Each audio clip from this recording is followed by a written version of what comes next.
mga kapatid. Kanina pa po pinag-uusapan ito ng mga Duterte vloggers, lalong-lalo na po yung mga Esconians na tinatawag. Eto po, bumalimbing na ba o bumaliktad si Isko Moreno? Ano ba ang masasabi mo rito, Badong? Actually, tinanong ako diyan ng kasama natin na si partner po natin sa Birada Agila.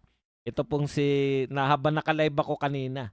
Kasi hindi ko naman po napapanood pa. Ngayon po, marami na po naglabasan na mukhang kumikiling na po si Isko Moreno dito kay BBM. In fairness naman po, hindi naman po bumabaliktad si Isko Moreno kasi hindi naman po siya Duterte. Di po ba? In the first place po, marami pong Duterte groups, marami pong Duterte vloggers at mga Duterte supporters yung sumuporta sa kanya nung nagdaang presidential election. Alam niyo naman po yung nangyari niyan, di ba? Okay. Nung 2022 election, yung mga marami pong Duterte supporters bumoto po kay Isko. Pero mas marami pong Duterte supporters yung nabudol ni BBM dahil po kay BP Sara. Yung patuloy po na sumuporta kay BP Sara, nag-all out, kasama na po lahat po ng mga kapatid. Alam niyo po, nakasubaybay tayo dyan, no? At talagang hinihintay po natin kung sino po yung i-endorse ni Tatay Digong. Sa kasawiang palad po, wala pong in-endorse si Tatay Digong, no?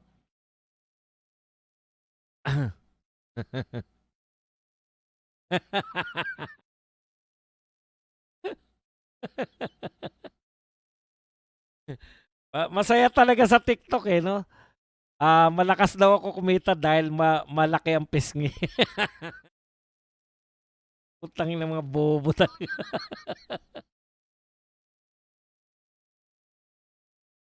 Porket malaki pisngi, malakas na kumita. Eh di si Redon na ngayon ang Okay, in fairness po kay Isko, hindi naman po talaga siya Duterte. Na kapartido niya si Duterte. Kasi po, ang mga Duterte po, ang partido po ni Tatay Digong, alam naman po natin, PDP Laban, di ba? Na ang presidente po ngayon, yung kanyang anak na si Baste. No? Si BP Sara naman po, one time in her life, ay nagtayo po siya ng isang partido, yung Hugpong. Hugpong ba tawag, no?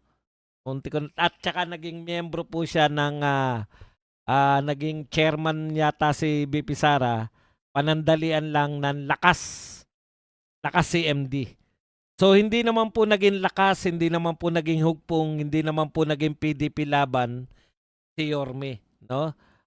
Wala pong instance ni sinearch po natin, wala pong instance na naging kapartido ni Tatay Digong at saka ni BP Sara itong si Yorme. So, sa madaling salita,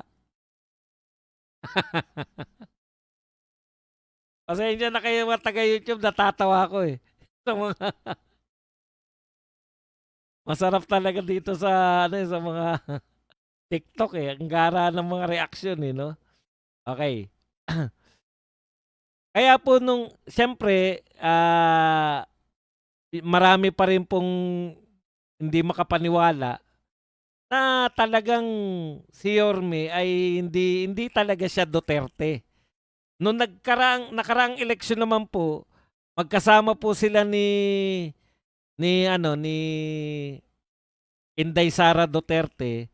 Nangangampanya po sa Maynila si Inday Sara dahil magkaalyado po sila dahil yung mga kalaban po ni Yorme at that time na mga congressman kalaban din po at sila po yung matinding bumabanat kay Sara Duterte dito po sa mga investigasyon dyan sa House of Representatives. Kaya magkaiba po yung magkaalyado, no? At magkapartido. So magkaalyado kayo dahil may same po kayo na common na kalaban sa politika.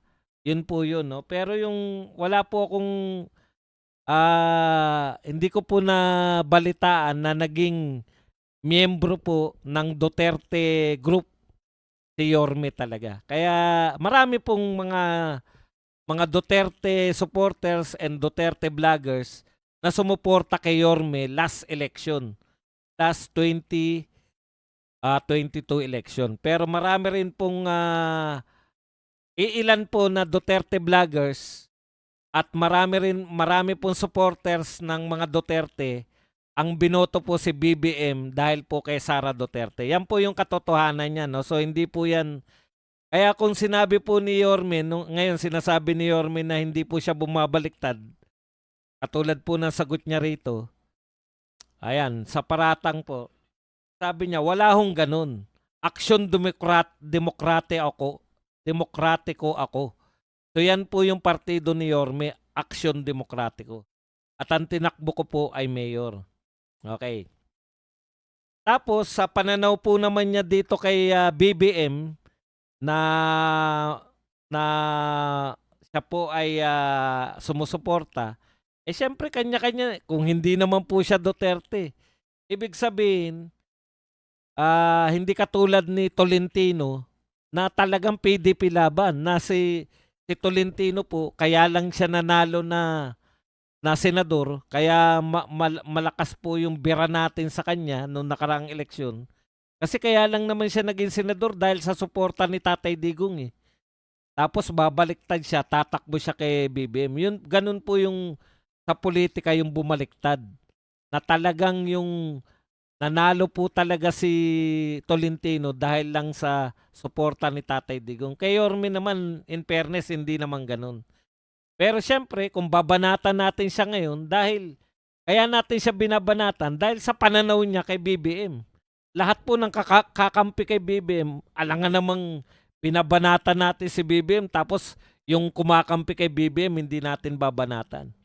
As long as na kahit na ikaw ay dilawan o ano man ang partido mo, marami pong mga dilawan na hindi natin binabanatan dahil di naman bumibira kay Tatay Digong. Ngayong mga panahon na to, kay BP Sara hindi rin bumibira at sila po ay bumibira kay BBM. Yun naman po tayo di ba? Ganun po ang politika. Minsan magkakaalyado kayo, minsan magkakalaban. Pero siyempre hindi natin magugustuhan na yung sinasabi niya na wala siyang nakikitang kasalanan. Ito yung sinabi ni Yorme. Hindi nakikitang mastermind ng korupsyon si Pangulong Marcos. Chismis yun eh. Para sa akin, wala akong makitang itutusok papunta kay BBM. Dito sasagutin natin to si Yorme. Hindi naman, kung hindi mo man nakikita na siya yung mastermind ng korupsyon, hindi mo rin masasabi na walang kinalaman si BBM dyan. Ba? Kasi alam mo Yorme, isa kang executive. Hindi mo pwedeng maglinis ka ng kamay kung laganap ang korupsyon sa Maynila. Halimbawa po, hindi naman ako taga Maynila kaya hindi ko po alam ang papel niya ni Yorme sa Maynila. Halimbawa, laganap yung korupsyon sa Maynila. Pwede mo bang sabihin na wala kang kinalaman doon? Dalawa lang yan, di ba? O pag laganap ang korupsyon sa lugar mo at ikaw ay sasabihin mo wala kang kinalaman, is either ikaw ay bura-bura. Pag laganap ang korupsyon sa lugar mo, dalawa lang yan. Is either kasabwat ka or inutil ka. Kaya hindi mo po pwedeng sabihin na walang kinalaman si Marcos, walang kinalaman si BBM, pag malawak ang korupsyon sa Pilipinas. Dahil in the first place, ikaw ang pinakamakapangyarihan eh. Kung sabihin mo ba na, kung sinabi mo lang ba noon na wala kang gagawin sa korupsyon, bakit ka naman iboboto ng mga tao? Kaya nga, imposible po yun. One way or another, kung naganap sa panahon mo yung pinakamalaking korupsyon, hindi mo po pwedeng sabing wala kang kasalanan dyan. Diba? Halos lahat ng sa pamahalaan merong korupsyon eh. Inuna lang yung flood control dahil pinaniniwalaan na yan malaking korupsyon. Ang problema, dahil si Ping Lacson yung Blue Ribbon Committee, wala talagang naiimbestigahan si Ping Lacson. Panay porma, panay porma. Wala po talagang aksyon, no? Walang wala si Ping Lacson dun sa ano sa matukoy kung sino yung mga mastermind. Iba yung intention ni Ping Lacson ng pamumuno sa Blue Ribbon. So, isa po sa mga pinupuna ngayon ng mga Duterte supporters kay Yorme, bakit tila wala kang nakikitang pagkakamali ni BBM sa nagaganap na malawakang korupsyon ngayon? Ikalawa, dinideny mo pa. Hindi ko makita yung sinabi ni Yorme na may sinabi raw si Yorme na handa siyang anong tawag doon? Parang may para sa Maynila. Okay. Sa madaling salita mga kapatid, mga ano lang po yan, no? Marami lang pong isko supporters ang Duterte supporters din. Pero hindi po nangangahulugan na pareho po nyo sinuportahan si Pangulong Duterte at saka si Isko, ay Duterte na po si Isko. Nilinaw niya po na siya ay aksyon demokratiko, kaya mali po yung term na bumaliktad siya o bumalimbing. Maaari po siguro ng gamiting term, minsan sumasang-ayon siya sa mga polisiya ni Tatay Digong. O maraming pagkakataon sang-ayon siya. No? Pero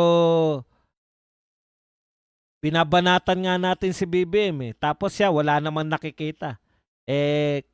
Ano po ang problema? Siguro may problema po kayo, Yorme. May problema kayo sa mata. Masasabi nyo lang po na walang kasalanan si BBM kung hindi po ganito kalawak, kung whole of government approach, halos lahat sa gobyerno ay magnanakaw, putya, may kasalanan na po yung boss dyan. Hindi pwedeng magmalinis yung boss. Ano ikakatwiran? Siya yung naglantad. O, di ba ang katwiran ni BBM? Katunayan, ako naglantad ng Katunayan daw. Siya daw yung naglantad, di ba? Sabi ni BBM, pinagmamalaki niya. Siya daw ang nagpaimbestiga ng korupsyon. Nagpaimbestiga ka nga. Wala namang kinahinatnan yung investigasyon nyo. Mismo yung tinayo mo para mag-imbestiga, walang silbi. Pinuwag nyo agad. Yung ICI, ano na? Okay.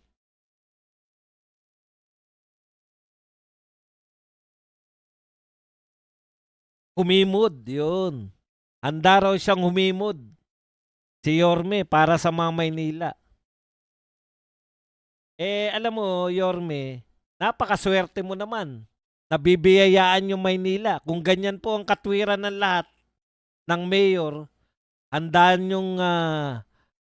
kayong humimod para sa constituents nyo.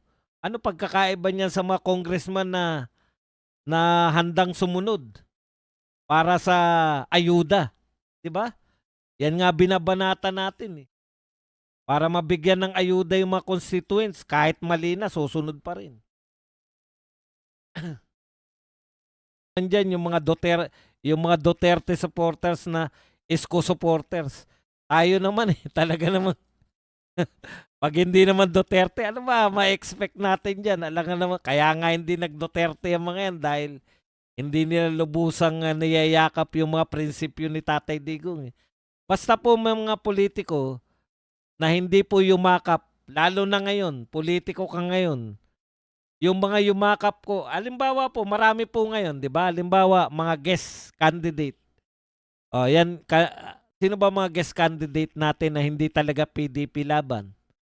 Si Vic Rodriguez, si Marcoleta, may mga partido po yan pero tayo, sigurado tayo kay Marcoleta. Nung nanalo si Marcoleta, sulit na sulit tayo mga Duterte. Hindi nang iwan. Yung iba puta, nanalo lang Nanalo lang putya. Katulad ni Tol. Maraming congressman. Meron pang governor. Nanalo lang dahil sa Duterte, putya, nung nanalo. Ganyan na rin ang utak. Himod.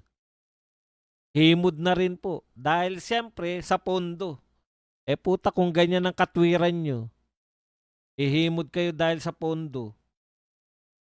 Di naman natin masasabing tapos na ang political career kung sa Maynila lang siya tatakbo eh. Okay pa siya riyan. Di naman natin alam ang botante ng Maynila. Pero dito po sa national, siyempre, mahirap pong lumaban sa mga Duterte dahil hawak nila yung ano eh. Zero ka talaga pagdating sa Mindanao eh. Tsaka maraming parte ng Visayas.